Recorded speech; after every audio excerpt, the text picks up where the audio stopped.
বুধবারের দিন ঘটনা ভাইরাল হলো কি করে শুক্রবার? মিটফোর্ডের ঘটনায় সত্য তথ্য উদ্ঘাটন করে তাদেরকে ধরুন। আপনারা নানা কায়দায় নানাভাবে অপপ্রচার দিয়ে আপনি সত্য লুকানোর চেষ্টা করবেন। আমরা বলতে চাই যে সত্য তথ্য উদ্ঘাটন, আমরা আইন শৃঙ্খলা বাহিনীকে, প্রশাসনকে বলেছি মিটফোর্ডের ঘটনায় সত্য তথ্য উদ্ঘাটন করে তাদেরকে ধরুন। বন্ধুরা,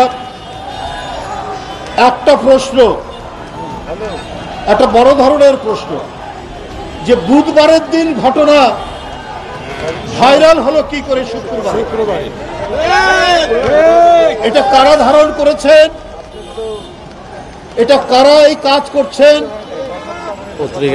এটা নিশ্চয়ই রাষ্ট্রের অত্যন্ত গভীরে অথবা এমন ব্যক্তিরা করছেন যাদের সাথে আন্তর্জাতিক কোনো শক্তির সম্পর্ক রয়েছে।